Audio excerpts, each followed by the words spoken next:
2024 बहुत सारे विषयों को लेकर के हम प्रदेश को आगे बढ़े हैं और 2025 में हम और तेज गति से आगे बढ़ेंगे। 2025 का आगमन हुआ है। आज माता रानी के चरणों में शीश नवाने का मौका मिला है। 2025 हरियाणा प्रदेश के लोगों के लिए ये मंगलकारी हो। हमारा हरियाणा विकास की और गति से नई ऊंचाइयों को छुए।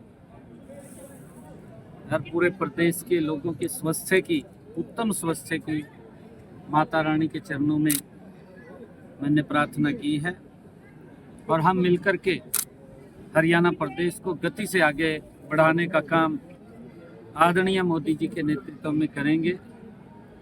जो आदरणीय प्रधानमंत्री जी का विजन है कि 2047 तक विकसित राष्ट्र बने, हमारा हरियाणा भी विकसित हरियाणा आदरणीय मोदी जी के उस आह्वान के साथ कंधे से कंधा मिला करके उसको आगे गति से बढ़ाने का काम हम करेंगे।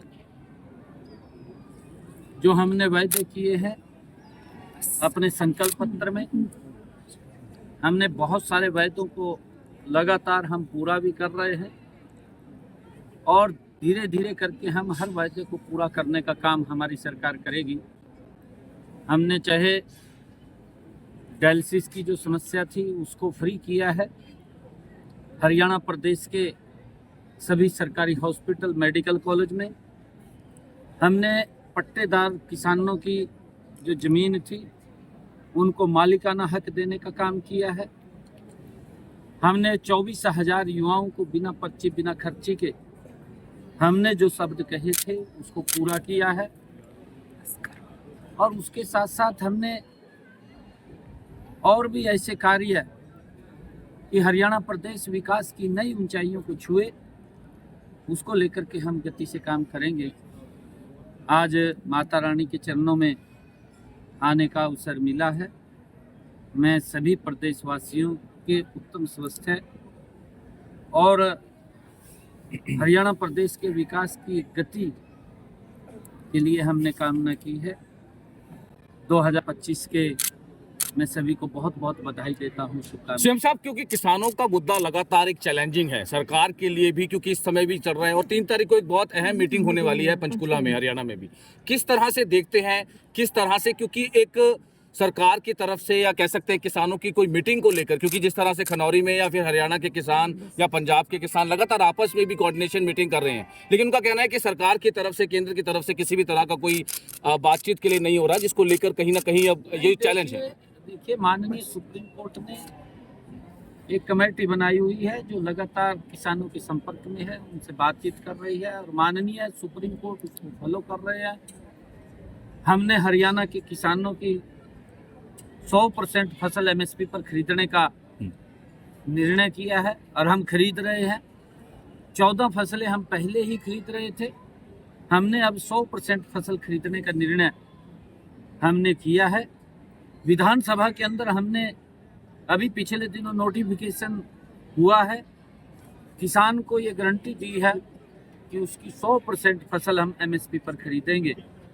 लगातार पिछले 10 वर्षों में जो मोदी सरकार ने किसान हित में मजबूत कदम उठाए हैं, आज तक इतिहास में किसी सरकार ने वो कदम नहीं उठाए हैं, क्योंकि किसान के नाम के ऊपर दलों ने राजनीति की, परंतु उनके हित के अंदर कोई निर्णय नहीं किया। हमने हरियाणा के 100% फसल को खरीदने का निर्णय किया है।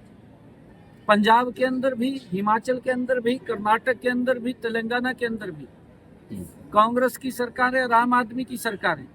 वहाँ के किसान को इस बात को लेकर के आश्वस्त जरूर करना चाहिए कि आपकी फसल को हम 100% खरीदेंगे, परंतु इस प्रकार का राजनीतिकरण ये ठीक नहीं है और किसान हमारे भाई हैं, हम उनके दुख सुख के अंदर शरीक रहते हैं। मैं स्वयं किसान का बेटा हूँ एक गरीब किसान परिवार से मैं आता हूँ।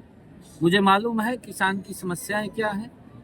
अभी हमारे यहाँ पर बरसात के कारण कुछ स्थानों के ऊपर ओलावृष्टि भी हुई थी और हमने तुरंत निर्णय किया कि हमने जो पोर्टल है कि उसके ऊपर रजिस्ट्रेशन कराएं।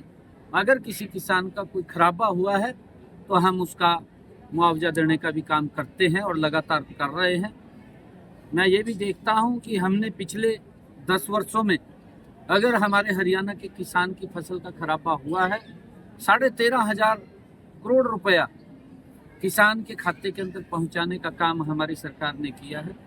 कि हमारी सरकार मजबूती से किसान हित के अंदर खड़ी है और हम फसल के विविधीकरण को लेकर के भी इस 2025 के अंदर नई नई योजनाएं हम लेकर के आएंगे ताकि हमारा किसान एक प्राकृतिक खेती की तरफ ज़्यादा बढ़े।